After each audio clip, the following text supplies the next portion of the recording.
रहे, सजग रहे अभियान। हनुमान जी को दंड। जी हाँ, ये इंदौर में हुआ है। इंदौर के प्राचीन सिद्ध रंजीत बाबा के मंदिर पर दंड लगाने का दुस्साहस इंदौर के नगर पालिका निगम ने किया है।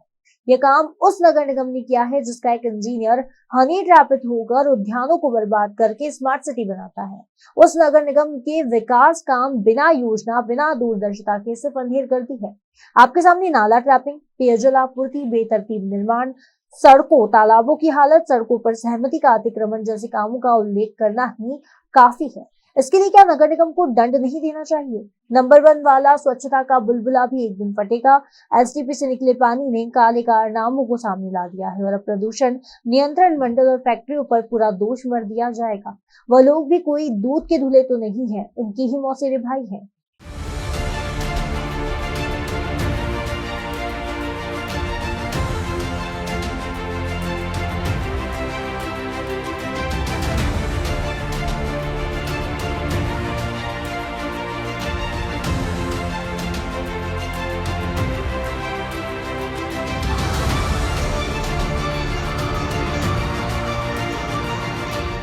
इंदौर के प्रसिद्ध रंजीत हनुमान के मंदिर में 27 दिसंबर सोमवार को तड़के नगर भ्रमण के दौरान भक्तों द्वारा रोड डिवाइडर पर लगे पौधों को नुकसान पहुंचाने के आरोप में निगम ने मंदिर प्रबंधन पर ₹30,000 का दंड लगाया है। नगर निगम चाहता तो मंदिर प्रशासन से बात करके इससे कई गुना ज्यादा राशि दान से प्राप्त कर सकता था।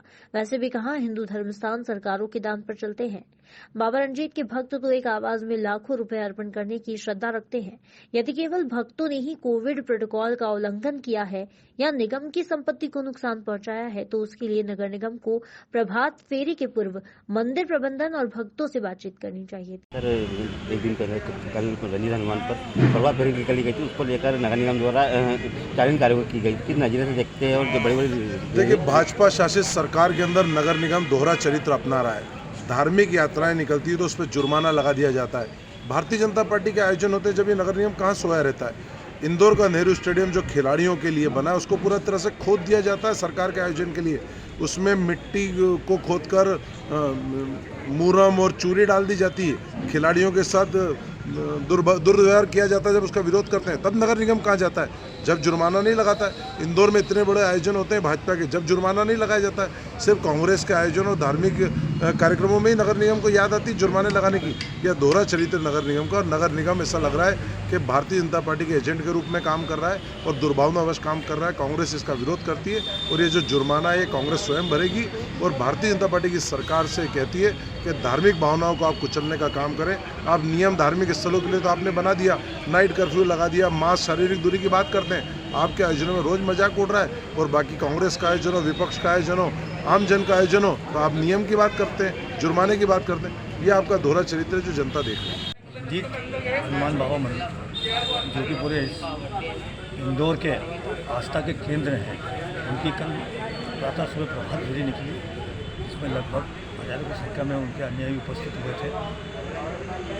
यही भारतीय जनता पार्टी जो अपने आप को हिंदुओं की पार्टी बोलती है, उन्हीं की सरकार है, उन्हीं का शासन प्रशासन है। तो वो शासन प्रशासन भारतीय जनता पार्टी के नेताओं की गुलामी कर रहा है। उसके बावजूद 30,000 का दंड नगर निगम मंदिर हनुमान मंदिर पर लगा दिया जाता है।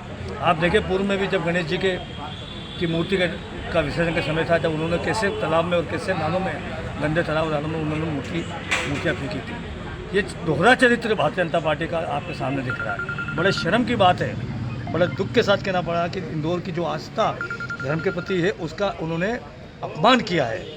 कल मैं और संजय शुक्ला शहर कांग्रेस कमेटी के नेतृत्व में कमिश्नर से जाकर हम मिलेंगे और 30,000 जो उन्होंने दंड किया है वो हम भरेंगे और कमिश्नर से आग्रह करेंगे कि अब तो आपको सद्बुद्धि दें कि आपने पहले भी गणेश जी के इस टाइम पे भी आपने मूर्तियों का अपमान किया था। अब कम से कम रंजीत हनुमान बाबा का मंदिर जो पूरे इस इंदौर वासियों का आस्था का प्रतीक है उसके प्रति दुर्भावना नहीं कर।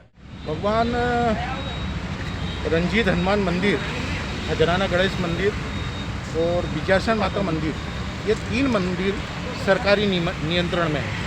इसके व्यवस्थापक कलेक्टर है। और भगवान बाबा रंजीत की रथ यात्रा आज नहीं निकली है, आज कई सालों से निकल रही है। इसके आयोजक कोई राजनेता नहीं थे, भक्त थे।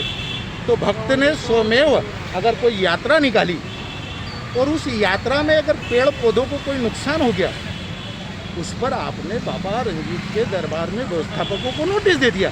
तो जब शिवराज जी आते हैं और पूरे क्षेत्र में बैनर पोस्टर सरकारी संपत्तियों पर लग जाता है, मोदी जी आते हैं, बैनर पोस्टर पूरी सरकारी संपत्तियों पर लग जाता है, सांसद शंकर लालवानी तो हर महीने हर हफ्ते बैनर पोस्टर लगवाते हैं, मालवा उत्सव का बैनर पोस्टर आप चाहे चौराहे पर देख सकते हो।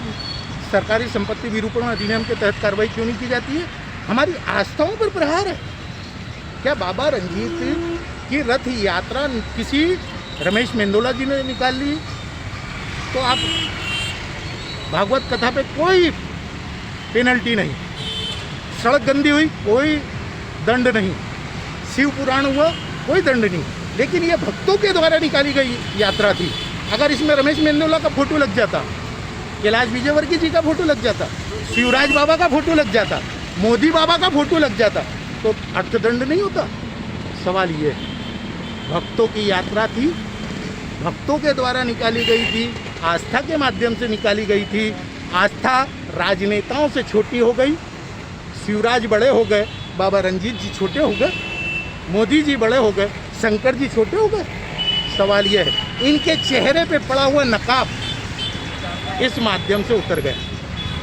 सर आप इसको लेकर आप क्या आगे क्या कोई बोर्ड में जाएंगे? इंदौर की जनता उत्तेजित है। इंदौर की जनता ने कह दिया है कि हम मरने को तैयार हैं। सवाल ये नहीं है कि कौन भरेगा, सवाल ये है कि लॉकडाउन के समय भगवान के भंडारे से सेवा भारती ने जगह जगह भोजन और प्रसादी बांटी, लोगों के चंदे से मंदिर चल रहा है। तो ये जो पैसा है, ये जो पैसा है, ये भक्त का पैसा है, भगवान का पैसा है। और भगवान के पैसे पर अगर इस प्रकार से सरकारी आदेश पर, तुगलकी आदेश पर किसी प्रकार का अर्थदंड पारित किया गया तो इंदौर की जनता जवाब देगी और मैं कानून के अनुसार इसका जवाब दूंगा। देखिए, जिस तरह की दोरंगी नीति प्रशासन अपनाया हुआ है, हर जगह कहीं ना कहीं प्रशासन की दोरंगी नीति सामने आ रही है। किसी विशेष वर्ग, चाहे राजनेता हों या किसी विशेष वर्ग में शामिल हों, तो उनके लिए अलग नियम है, आम जनता के लिए अलग नियम है। आप शिवराज सिंह चौहान मध्य प्रदेश में आते हैं, विशेषकर इंदौर आते हैं, बड़ी भीड़ लाजमा लगाया जाता है, प्रशासन बसें इकट्ठी करके जबरन भीड़ को लाती है, चाहे शुभकारक मैरिज गार्डन की बात हो या अन्य कार्यक्रम हो। और एक तरफ जो आस्था के प्रतीक है, हमारे देवी देवता हैं, जहाँ पे कम भीड़ लेके भी लोग अपने दर्शन करने के लिए जाते हैं, उन पर प्रकरण पंजीबद्ध किया जाता है। तो सरकार स्पष्ट करे, या तो नियम सबके लिए एक हो, इस तरह की दोरंगी नीति से प्रशासन जवाब दे। डॉक्टर अमीनुल खानसूरी, प्रदेश प्रवक्ता, मध्य प्रदेश। इंदौर शहर को बर्बाद करने के लिए इंदौर नगर पालिका निगम पर कितना दंड लगाना चाहिए? ये थी हमारी खबर। और आइए सतर्क रहे सजग रहे अभियान को जन गण मन तक प्रसारित और पल्लवित करने वाली हमारी संवाद और सहयोग की पत्रकारिता से जुड़िए। Detective group report news channel को लाइक, शेयर और सब्सक्राइब कीजिए।